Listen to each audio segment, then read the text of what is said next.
I want to show you the recent news from Lebanon, which is Hezbollah releasing a video. Just give me 1 second here, Tamara. Releasing a video of their underground bunkers, which is something that should be seen as part of these psychological operations that Hezbollah has taken on the Israelis. We've seen it should be seen with the 3 drone operations, the drone operation over Haifa that showed that they could fly over Haifa for hours over multiple days. They did the same kind of video over the occupied Golan Heights. And then more recently, they did it over the Ramat David Air Base in the north, showing that they have the intelligence. Those videos I showed you, those videos, they're super detailed. They knew what every installation, exactly what company, what battalion, what brigade was in, what squadron was where, which facilities were used for testing, which ones were barracks. They knew everything about it.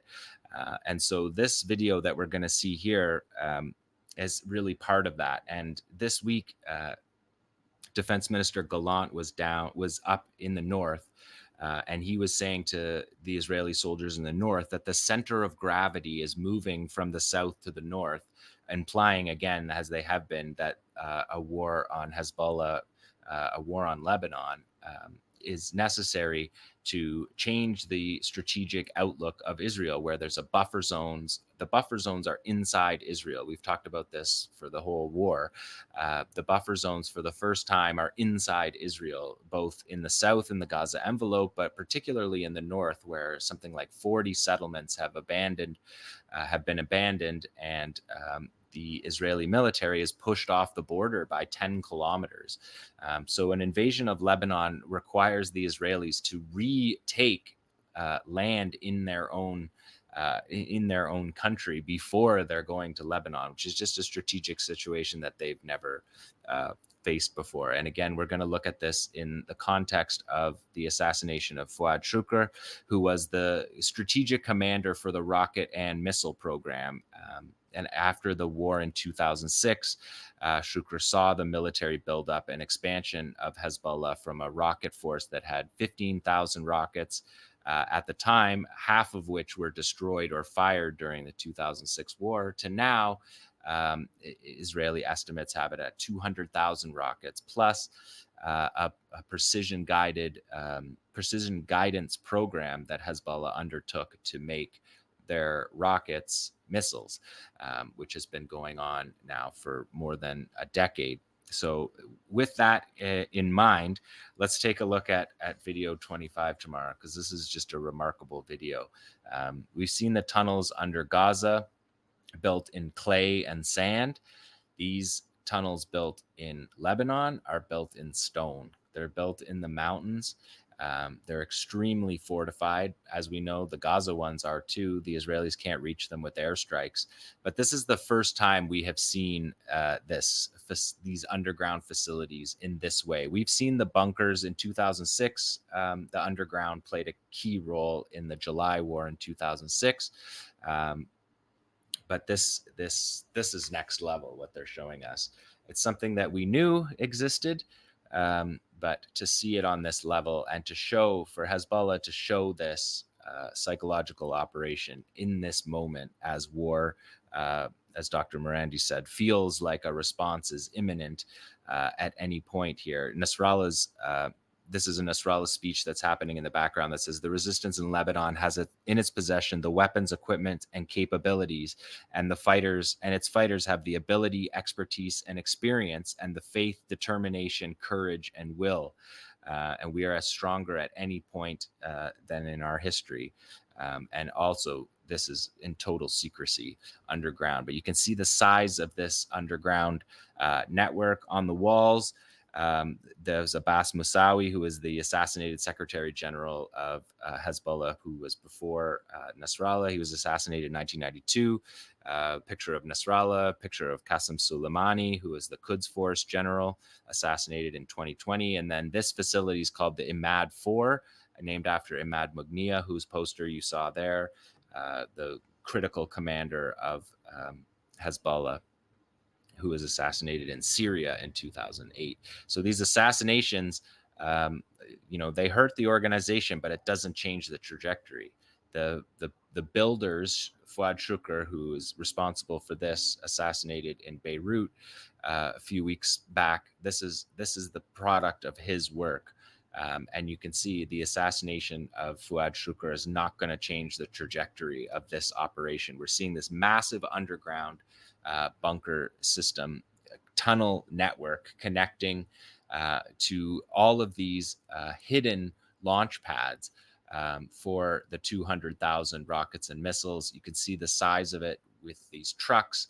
These trucks, Hezbollah doesn't show us what missiles are on these trucks. That's not the important part of this video. The important part of the video is that once you have truck launched, once you have capability to truck launch, you can launch everything in Hezbollah's arsenal.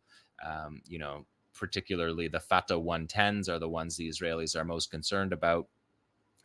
As a weapon, they carry heavy payloads and are precision guided, and they will, what you're seeing here, join up with the intelligence and the drones over Haifa and over the the Air Force base Ramat David, and you put those 2-3 videos together with this video, and you see the psychological operations coming together, showing how they have the coordinates that are necessary. They're demonstrating that they have the ability necessary. And this is what it is. This is the launch site. This is effectively a mobile missile silo, where the truck can drive into this silo, open up the doors that you can see there are covered by camouflage, by trees or by netting, and are able to fire. The doors are able to be closed, and they can't be return striked.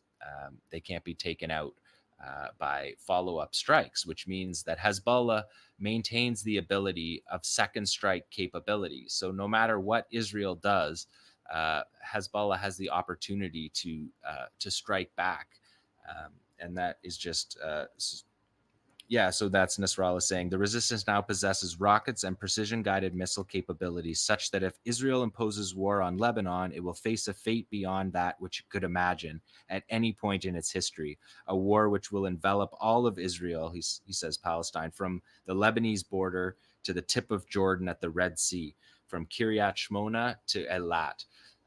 And so that is that operation. Let's look at it one more time tomorrow, just because it's so remarkable. What we're looking at. The thing that we don't know about this, they did show the trucks. And if you notice the detail on the trucks, well, first of all, the detail is this is the Ahmad 4 facility, implying there's other facilities. The Israelis know about tunnels that go into the Galilee.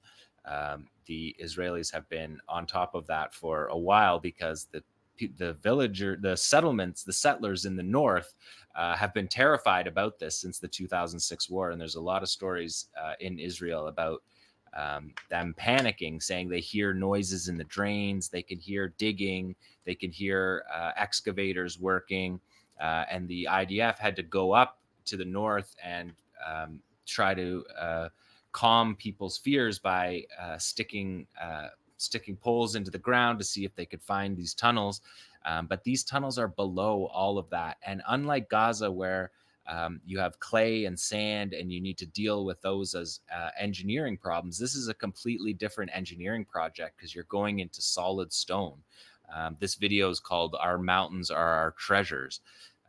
And so the idea is, they don't say where this one is, but these missile facilities would be likely be in the Baalbek, in the Bekaa Valley, in South Lebanon and in Beirut. And the question would be, like it is in Gaza, do they connect all together, this network? How big is this network? How many launch pads are in this network?